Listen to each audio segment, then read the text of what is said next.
বেশ কয়েকদিন ধরেই মাথায় ভূত চেপেছে যে আমার বাসার ডেকোরেশনটা একটু চেঞ্জ করতে হবে, কারণ একই কালার থিম দেখতে দেখতে আমার মনে হচ্ছে আমার চোখটাই ব্যথা হয়ে গেল। তাই চিন্তা করলাম যে ইয়েস, এবার হচ্ছে সময় হয়েছে আমার রুমের থিমগুলো একটু চেঞ্জ করার। সেই জন্য আজকে সারাটা দিনে আমি ফ্রি রেখেছি শুধুমাত্র আমার হোম ডেকোরের জিনিসপত্র কেনাকাটা করার জন্য অ্যান্ড সব ম্যাচিং করে কেনাকাটাটা কমপ্লিট করার জন্য। আশা করছি ব্লগটা আপনাদের কাছে অনেক বেশি ভালো লাগবে। হ্যালো ভিউয়ার্স, আসসালামু আলাইকুম, welcome back to my channel BD blogger Purna. আশা করছি সবাই খুব ভালো আছেন, আমি আলহামদুলিল্লাহ ভালো আছি। সো সকাল সকাল চলে আসলাম আবারও নতুন একটা ব্লগ নিয়ে। অ্যান্ড গত ব্লগে কিন্তু আমি বলেছিলাম যে ইয়েস, আমি হচ্ছে এবার থেকে রেগুলার ব্লগ দেবো। সো সকালবেলা উঠি আমি আগে আমার ব্রেকফাস্টও রেডি করে নিয়েছি। মেনলি এটা আমার ব্রেকফাস্ট না, এটাকে ব্রাঞ্চ বলা চলে, কারণ আজকে আমি অনেক লেটে ঘুম থেকে উঠেছি। সো একেবারেই হচ্ছে গিয়ে আমি লাঞ্চ অ্যান্ড ব্রেকফাস্ট একসাথে করে ফেলবো, বাট এখন ভাত খেতে একদমই ইচ্ছে করতেছে না।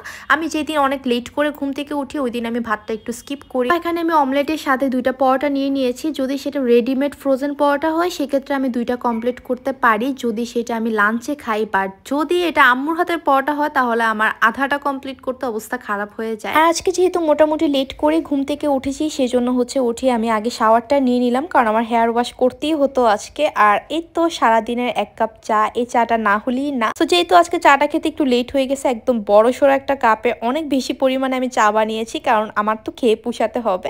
আর এর মধ্যেই বিকাল হয়ে গেল। এত কুয়াশা ছিল আজকে, মানে আজকে না অন্যান্য দিন থেকে অনেক বেশি ঠান্ডা ছিল। আর আমি মনে মনে ভাবছিলাম যে আজকেই কেন আমি ঠিক করলাম যে আজকেই বের হবো, তাও আবার এত ঠান্ডার মধ্যে না আমার কোনো কিছু করতে ইচ্ছে করে না। আর আজকে হচ্ছে এমন একটা দিন যেদিন একদমই মানে সূর্যের দেখা পাই নাই, সূর্যের আলো তো ছিলই না, রোদ তো উঠেই নাই, উল্টা আরো অনেক বেশি কুয়াশা ছিল। যাই হোক, কিছু করার নাই, যেহেতু আমি আজকের দিনটা একটু ফ্রি আছি সেজন্য ভাবলাম যে আজকে আমাকে এই কাজগুলো করতে হবে। আর সন্ধ্যার দিকে আমি একটু এখানে স্ন্যাক্স নিয়ে নিলাম। এখানে ছিল নাগেটস ছিল 3টা, আর 2টা ছিল হচ্ছে চিকেন ললিপপ। আজকে যেহেতু লাঞ্চ এন্ড ব্রেকফাস্ট একসাথেই করেছি, সো খাবারটা একটু লাইট হয়েছে, সেজন্য আমার মোটামুটি সন্ধ্যা হতে না হতে একটু ক্ষুধা লেগে যায়। আর হালকা পাতলা ক্ষুধা নিবারণের জন্য এই খাবারগুলো একদম পারফেক্ট। বাট প্রতিদিন খেতে যাবে না, গ্যাস্ট্রিকের প্রবলেম হয়ে যাবে। আর এখানে আমি আমার একটা ফুল নিয়ে একটু রং ঢং করতেছিলাম, ভাবলাম আপনাদের সাথেও শেয়ার করি। ফুলটা এত তাজা ছিল, বিশ্বাস করেন এই ফুলটা আমি নিয়ে আসছি মোটামুটি 3 দিন হলো, এন্ড 3 দিন পরেও ফুলটা একদম সতেজ। মানে শীতকালে ফুল কিনে একদম মানে ঠকে যাওয়ার কোনো চান্সই নাই। ফুল হচ্ছে কি অনেকদিন পর্যন্ত বাসাতে তাজা থাকে, সেজন্য শীতকালে বেশি বেশি ফুল কিনবেন আপনারা।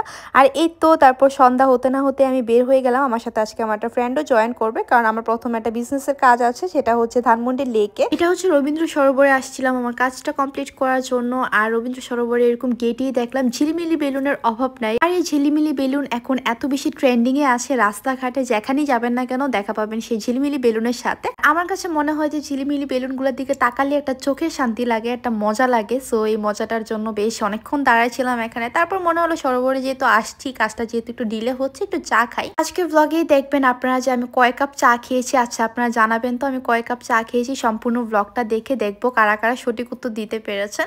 সো তারপর চলে আসলাম দোয়েল চত্বরে। আমি কিন্তু সেই ধানমন্ডি 8 নম্বর থেকে আবার আসছি দোয়েল চত্বর থেকে আবার যাব আমি কৃষি মার্কেট, তারপর যাব আমি আমার বাসাতে।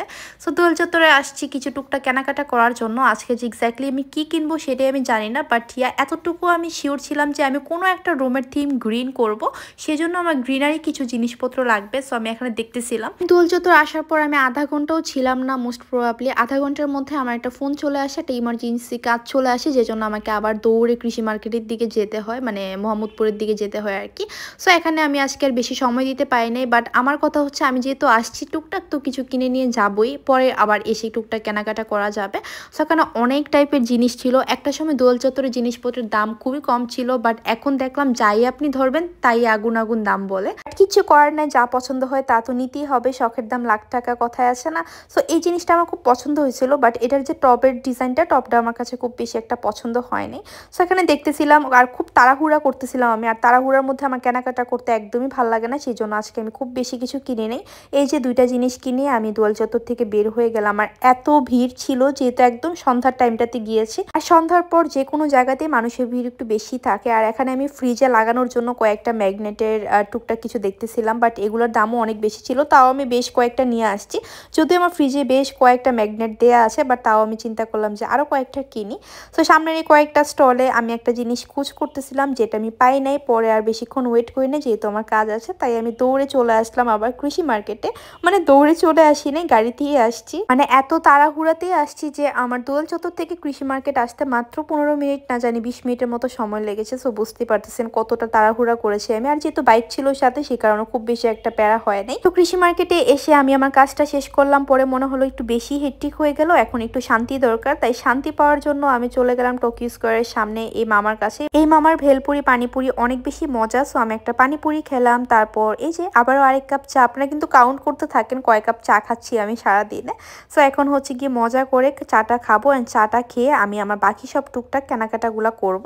আর কৃষি মার্কেটে যেখানে চা খাচ্ছিলাম সেটার অপোজিটের রোডেই দেখলাম যে এরকম ভ্যানের মধ্যে করে অনেক সুন্দর সুন্দর পাপুস সেল করতেছে। আর যেহেতু রুমের থিম চেঞ্জ করব, পর্দা ব্যাড কভার সবই চেঞ্জ হয়ে যাবে, সো পাপুসটাও আমি অবভিয়াসলি চেঞ্জ করবো ওই কালারের সাথে ম্যাচ করে। সো আমি তো এখান থেকে মোটামুটি 3টা পাপুস কিনে ফেলছি, সবকিছু আপনাদের সাথে শেয়ার করব।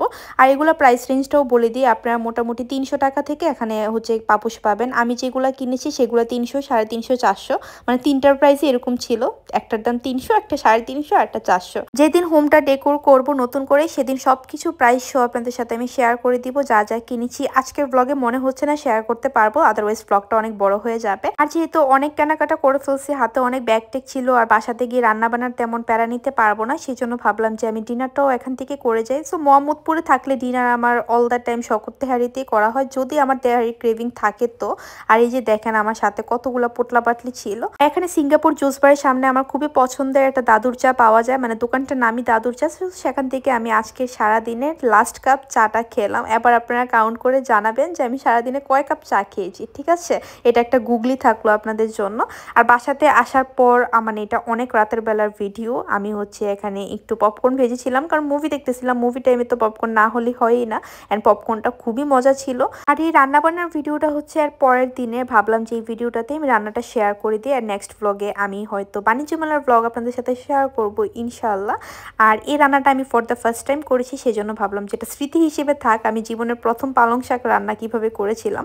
সো যেহেতু প্রথমবার রান্না করতেছি, কেমন হবে টেস্ট নিজের উপর কনফিডেন্ট ছিল না একদমই, সেই জন্য একটা মাছও বের করে নিলাম। যদি খারাপ হয় খেতে তাহলে মাছটাই ভুনা করে ফেলবো আবার আর কি। সো আমি আলু, তারপর হচ্ছে গিয়ে বড় চিংড়ি মাছ দিয়ে পালং শাকটা রান্না করব একটু ভুনা ভুনা করে। আর বড় চিংড়ি মাছটার সাইজটা অনেক বড় ছিল, সেই জন্য আমি একটা মাছকে 3 টুকরা করে নিছি।